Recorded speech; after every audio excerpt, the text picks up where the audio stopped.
आदब आरो गुनगोनां सोलोंथाइ मावथांखिखौ बिथा खालामनानै बर' बिजों फरायनानै मेट्रिक आरो हायार सेकेन्डारि आनजादाव उथ्रिसारनाय फरायसाफोरखौ दिनै बरायदों। धेमाजि जिल्लानि सिलाफोथार दख'र एबसआ बर' बिजों फरायनानै मेट्रिक आरो हायार सेकेन्डारि आनजादाव सेथि थाखोआव उथ्रिसार जानो हानाय फरायसाफोरखौ दिनै 2 नं नाहरबारि गुदि फरायसालियाव बरायनायजों लोगोसे मान बावदों। बे हाबाफारिखौ बेखेवनानै होयो धेमाजि जिल्ला बर' थुनलाइ आफादनि बोसोनगिरि सुसिल बसुमतारिया। गाहाय आलासि महरै हाबाफारियाव बाहागो लायो धेमाजि जिल्ला एबसुनि आफादगिरि तेनजिं बर'आ।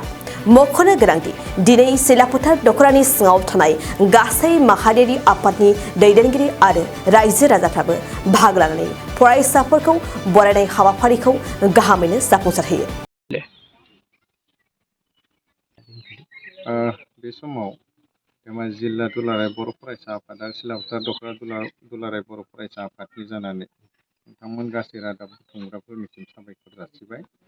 दिनै सिलाफोथार दख'रा दुलाराय बर' फरायसा आफादा Hslc जोबथा आनजादाव सेथि मासियाव उथ्रिनो हानाय फरायसुला फरायसुलि आरो आनजादाव सेथि मासियाव उथ्रिनो हानाय फरायसुला फरायसुलिखौ लानानै मोनसे बरायनाय आरो थुलुंगा होनाय मान बावनाय बे हाबाफारि खुंदों।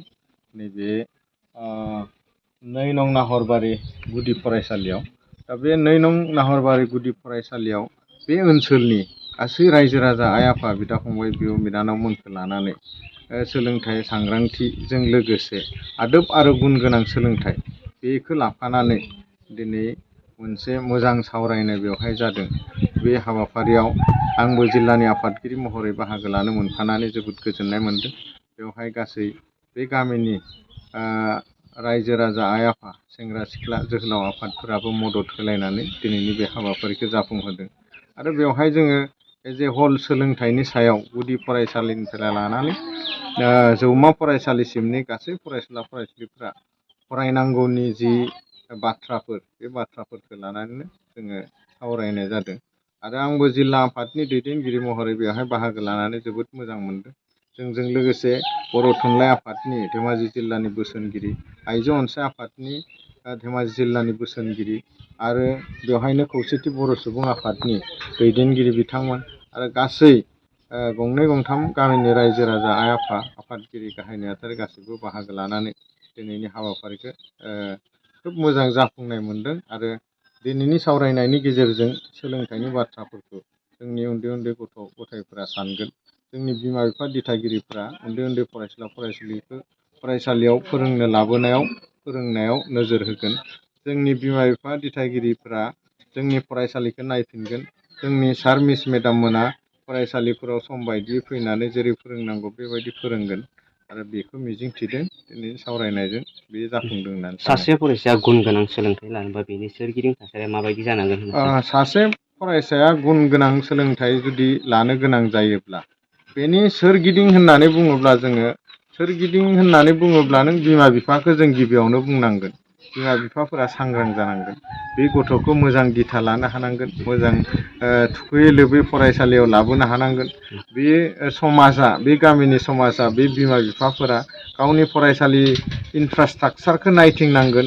बेनि सोरगिदिङा माबोरै, फरायसालिया मा अबस्थायाव दङ, बिनि सोरगिदिं बेरा दंना गैया, बिफां लाइफां दंना गैया, बे फरायसालियाव सम बायदियै फोरोंगुरुआ फैदोंना फैयाखै, बे फोरोंनांगौआ आयदाफोर बायदि गासिबो समानै समान थांनो हादोंना हायाखै, बे गासैखौबो नोजोर होनांगोन।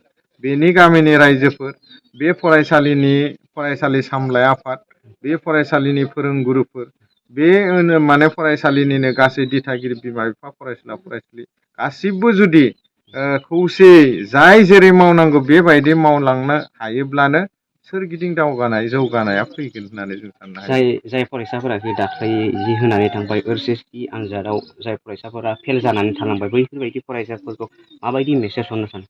बेयो बिराद गोनां बाथ्रा जे जायफोरा मेट्रिक आनजादाव 3थि थाखोआवबो उथ्रियाखिसै, फेल जानानै थालांबाय, दा बिथांमोनखौ जों बयबो जोंनि समाजनि गासै माहारियारि आफादफोरा लोगो हमनानै जों थुलुंगा होनांगोन। मा जाहोनाव बिसोरो फेल जाखो? आरो माबोरै बिसोरो फरायफिनोब्ला नाजाफिनोब्ला उथ्रिसारनो हागोन बेनि लामाखौ जों दिहुनना होनो हानांगोन आरो आं बेनिफ्राय बेखौनो खावलायगोन धेमाजि जिल्ला दुलाराय बर' फरायसा आफादनि आफादगिरि महरै जों बिथांमोनखौ लोगो हमगोन लोगो हमनानै बिथांमोना मा जाहोनाव फेल जाखो बा फेलें जाखो बेखौ सावरायगोन आरो बिथांमोनखौ खावलायफिनगोन जे जोङो नाजानांगोन फरायफिननांगोन नाजायोब्ला हायिनि बाथ्रा गैया जोङो नाजाफिननांगोन आरो सासे सुबुं सम्पद जानो जों नाजानांगोन आरो दिनै आदब आरो गुन गोनां सोलोंथाइनि बाथ्रानि खोथा दिनै दुलाराय बर' फरायसा आफादा बुंदों फोसावदों बे आदब आरो गुन गोनां सोलोंथाइ लाफिननो थाखायनो जाय फरायसुलिफ्रा HSLC आनजादाव फेल जादों बिथांमोनखौ लोगो हमनानै बेनि सोमोन्दै सावरायनानै जोङो आरोबाव बिसोर जे फरायफिननांगौ बिसोर जे फरायसालियाव थांफिननांगौ गावनि जिउ राहानि थाखाय जे सोलोंथाइ लाफिननांगौ बेनि थाखाय जों थुलुंगा होगोन। थाखो जिसेआव मुं थिसननो हांखुर जानाय फरायसाफोरनि थाखाय मोनसे गोनां फोसावथाय। रौता नर्थ इस्ट पाब्लिक फरायसालिया नोंथांमोननो मोनसे गोजोनथाव खौरां लाबोदों। CBSE जों गनायथि मोननाय रौतानि मुंदांखा नर्थ इस्ट पाब्लिक स्कुलाव दायो थाखो जिसेनि मुं थिसननाया सोलिगासिनो। साइन्स आरो आर्ट्स मोन्नैबो स्ट्रिमनि थाखाय रौतानि नर्थ इस्ट पाब्लिक स्कुलाव मुं थिसननाया सोलिगासिनो। बे फरायसालियाव थाखोनि फराफारि आयदा फोरोंथाइजों लोगोसेयैनो JEE NEET CUET engineering medical entrance आनजादनि थाखाय उफ्रा फोरोंथाइबो होनाय जायो। बे फरायसालियाव बिजाब बाख्रि फरायसाफोरनि थाखाय हस्टेल आरो गेलेनाय मोसानाय बायदि बायदि केरिकुलार एक्टिभिटिसनि सुबिदा दं। गोसो गुदुं फरायसाफोरा दिनैनो दानो नैबे मबाइल नम्बर 8638605769 नङाब्ला 9435184298 आव थोंजों सुलाद लानो हागोन।